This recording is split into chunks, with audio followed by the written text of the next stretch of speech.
Hi, this is Gary with MacMost Now. Today let's take a look at 3 games that I like for the iPhone. So it's been less than 2 months since the release of the iPhone App Store, and there's already a ton of games for you to purchase, and some for free. Let's take a look at 3 of them. The first one is a no-brainer for me. It's Scrabble.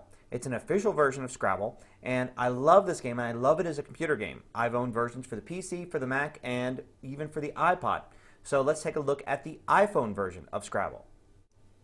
So you've got various options. You can do quick play, custom play, where you can set the difficulty and various different options. You can even set it to play against a real opponent rather than a computer opponent. When you do the normal version of the game, you go ahead and you start and you get your tiles. And then you get to go ahead and place them on the board. Now the board's pretty small on the iPhone, so what it does is it zooms in as you're placing tiles. So for instance, here if we wanted to do it, go ahead and place X in the middle of the board, it'll zoom in like that. Then it calculates your tally. It'll tell you if the word's invalid, and then the computer will move. And then it's your turn again. You get to do the normal stuff like trade in letters and things like that, and you get to watch your score here at the top of the screen. This game is very similar to computer versions of Scrabble, and it plays very well. One of the complaints I've got is the difficulties are too far apart. The normal level is too easy for me, and the hard level is impossible as the computer guesses words you've never even heard of before.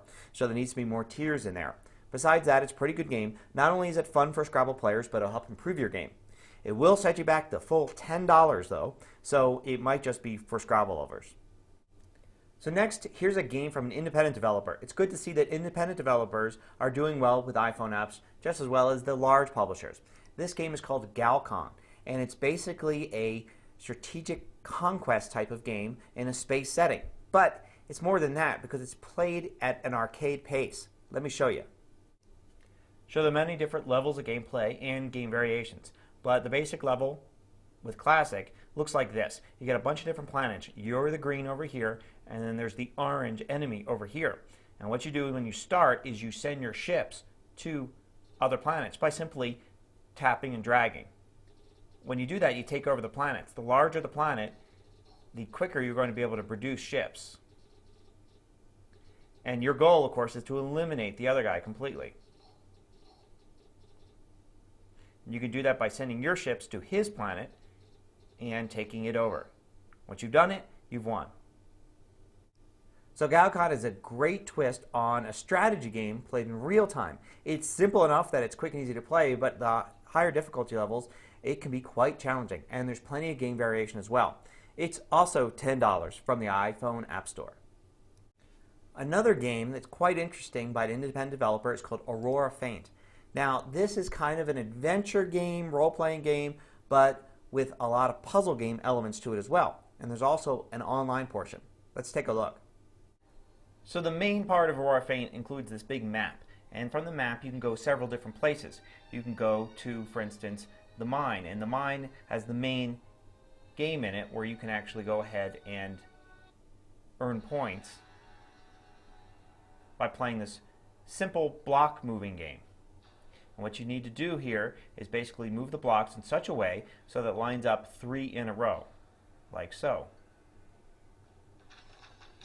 You continue to go ahead and do this to earn points here, but then you also play the same game to be able to put together skill sets for yourself. It's a fairly complex game, and I haven't gotten too much into it. There's a lot to see here, but once you're done with the basic mine, you can go right back to the map. And you can also go ahead and look at other statistics about your character that you've created in the game. It's actually tough to explain this game in a short review, so you're going to have to try it yourself. Now, trying it yourself is easy because this game is completely free. Just choose it from the iPhone App Store and download it. You don't have to pay a penny. And it looks like the developer has a lot more in store because this game is called The Beginning, meaning that there are going to be more episodes and there's going to be much more of an online component playing against other people. So look for a lot of great things from this developer and try out Aurora Feint. Of course, I should mention that you could also play more free iPhone games by using the Safari web browser and pointing it to macmost.com/iPhone games. Until next time, this is Gary Rosenzweig with MacMost Now.